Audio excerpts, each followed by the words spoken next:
The gravel crunched under my tires as I pulled up to my brand-new capsule house, a sleek fortress of steel and glass perched at the edge of Pinewood Reserve. It felt like docking a spaceship on the frontier of freedom. No homeowners association breathing down my neck, no beige paint swatches or 50-page lawn care manuals, just my land, my design, my rules.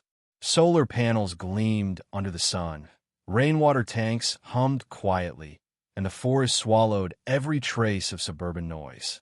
I checked every deed, every survey.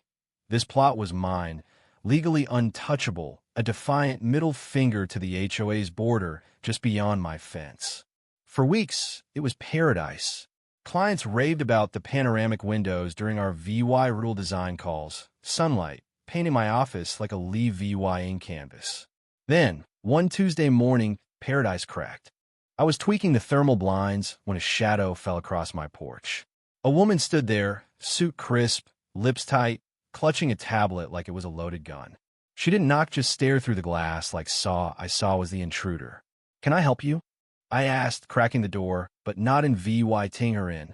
"I'm Linda Harper, president of the Pinewood Reserve HOA," she said, her smile sharp as a paper cut. "We're planning a community trail. I need to inspect your property line today." I raised an eyebrow. "What?" She blinked, clearly not used to pushback. "It's for a pedestrian path. Your land's in the way." I stepped outside, letting the security camera catch every word.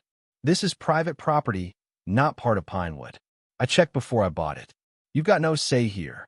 Her smile thinned to a blade. "That's a technicality. This trail's for the SAW community, SAW." "Not my community," I said, voice steady.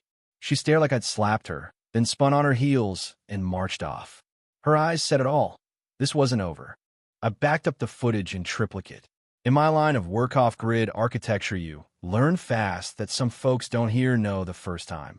The next morning, as I poured coffee and sketched a desert retreat, a convoy rolled up. Not Kadinga black SUV and a white pickup, both plastered with Pinewood HOA logos like they were SWAT. Linda hopped out, sunglasses on, smirk sharper than yesterday. Two guys in matching polos followed, one with a clipboard, the other wielding a tape measure like a weapon. I swung the door open. "Didn't we do this already?" Linda didn't flinch. "Your parcel's now under our jurisdiction. The board approved a map update. You're in." I laughed, short and cold. "You can't just claim my land. That's not how deeds work."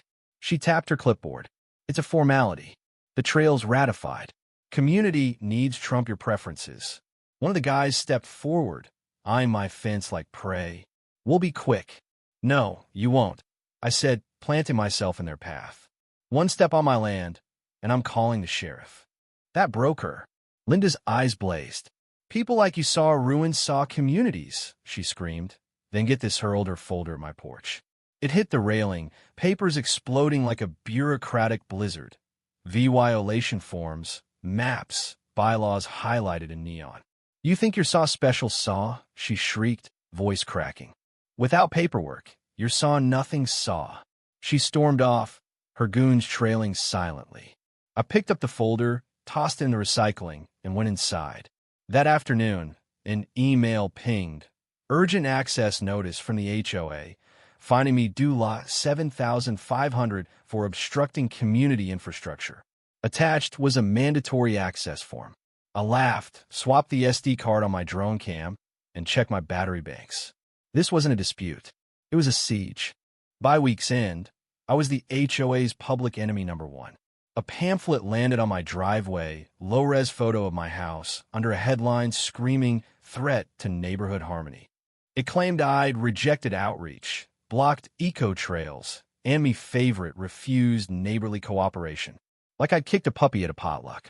Then the surveillance started. A pole-mounted camera appeared across the street, angled at my bedroom window, Pinewood branded for maximum class. Neighbors turned cold. A jogger in an HOA hoodie filmed my house. A mom hissed "parasite" as she hustled her kids past.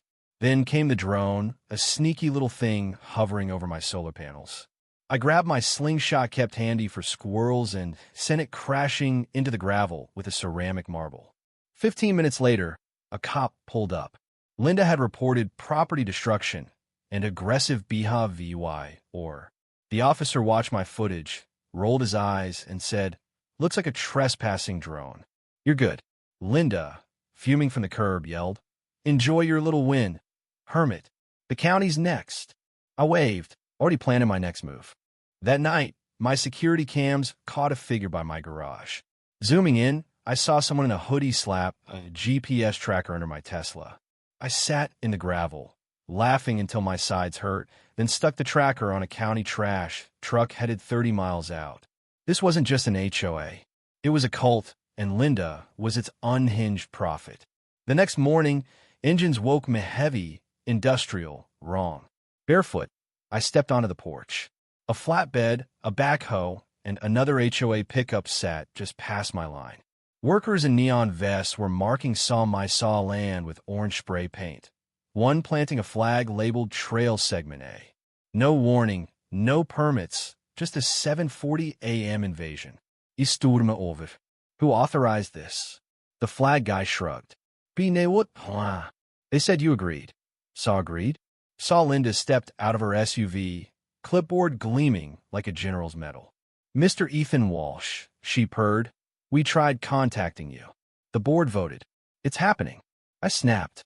"You're trespassing. This is a felony." She smirked. "Only if you can prove your land's not ours. That's in dispute." "There's no dispute." I roared. "There are deeds, records. You can't claim me because you hate no." I called the sheriff while a worker eyed my rainwater system. "Step back from that pipe," I barked. Linda raised an eyebrow. "You're being confrontational, Ethan." Something in me snapped. "Confrontational? I've documented your tantrums, your fake fines, your cameras on my bedroom. You've plastered my face on flyers like I'm a criminal. Now you're digging on my land without a permit, claiming I saw agreed saw. This isn't about trails. It's about saw control saw. You saw a house you couldn't own, a man you couldn't break, and you're burning it all down to win." Silence hung like a guillotine. Linda's eyes narrowed. "If you won't cooperate, the community will act." I stepped to my driveway's edge. "Get off my property." "Sow now, sow." The sheriff arrived, watched my footage, and sent them packing. Linda stared like she'd lost a piece of her soul. I thought it was over. It wasn't. Next morning, a dozen people camped at my driveway. Moms, kids, picket signs screaming, "Let the community through." A kid held a crayon sketch of me with the VYL horns. Linda waved from a minivan, handing out water bottles like it was a picnic. I shut the door, sat at my kitchen island, and called my lawyer, Sarah Miles. "I'm done," I told her. "Sue them, burn it down legally, or they'll build a playground on my roof." Sarah didn't blink. By morning, she'd filed a cease and desist, backed by timestamps and boundaries. Then she dug deeper. A surveyor, a fiery woman named Clara, laughed at the HOA's ReVY said map. "This is clip art, not a legal document," she said. "No county approval, no hearings, just a PDF on HOA letterhead." Sarah wasn't satisfied. Public records showed edited meeting minutes. Originals, leaked anonymously, revealed Linda's solo emergency session to integrate my land. Signatures? All in her handwriting. A forensic accountant found due lot 22,000 in outreach, spending flyers with my face, fake legal fees, a drone pro V-wider. Then a flash drive arrived at Sarah's office. Audio files captured Linda plotting. "If he resists, we escalate. Make it unbearable. He'll fold or leave." Another voice laughed. "He's off-grid. That's non-compliance." Courtroom B was a circus. HOA loyalists glared. Locals whispered. A podcaster filmed with a GoPro. Linda strutted in, pearls gleaming, unshaken. Sarah, in stark black, opened with a gut punch. "Your Honor, this case is simple." She dropped a folder drone photos, forged maps, bank statements, Linda's signature on fake invoices. The jury gasped. Linda's lawyer, a sweaty real estate hack named Peterson, stammered about misunderstandings. Sarah played the audio. Linda's voice filled the room. "Trash his reputation. It's not harassment if the neighborhood agrees." A juror mouthed, "Jesus." A surprise witness, a former board member, took the stand. "I quit because of her," he said. "Fake votes, hidden spending." She said Ethan couldn't set a precedent. The defense crumbled. The jury deliberated 40 minutes. Verdict: guilty. Linda was liable for defamation, harassment, and fraud. The HOA owed me due law $125,000, faced an audit, and had to dissolve its board. The judge stared Linda down. You weaponize entitlement, Miss Harper. You tried to ruin a man for defying you. Your arrogance ends now. Linda's face went blank, like her world had shattered. 3 months later, I stood by my new granite sign. Private property. No HOA. No trespass. No Linda. My VY Dios drone crashes. Linda's screams went VY-RAL. One clip of her shrieking, "You think you're special?" hit 4 million VYUs. I started breaking down deeds, spotting HOA scams, sharing stories. Comments poured in horror stories. Please for ad VYC. The land's quiet now, just solar hums and pine whispers. Linda's gone, moved, or hiding. No one cares. She's a ghost story, a warning whispered over picket fences. Last week, a school bus passed. A kid yelled, "That's the guy who took down the HOA." I saluted, laughing for the first time in months. So what do you think?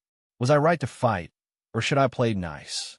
Are HOAs protectors or petty tyrants? Drop a comment, hit like if you're Team Freedom, and subscribe for more battles against suburban overlords. Let's hear your stories. What's the worst HOA move you've seen?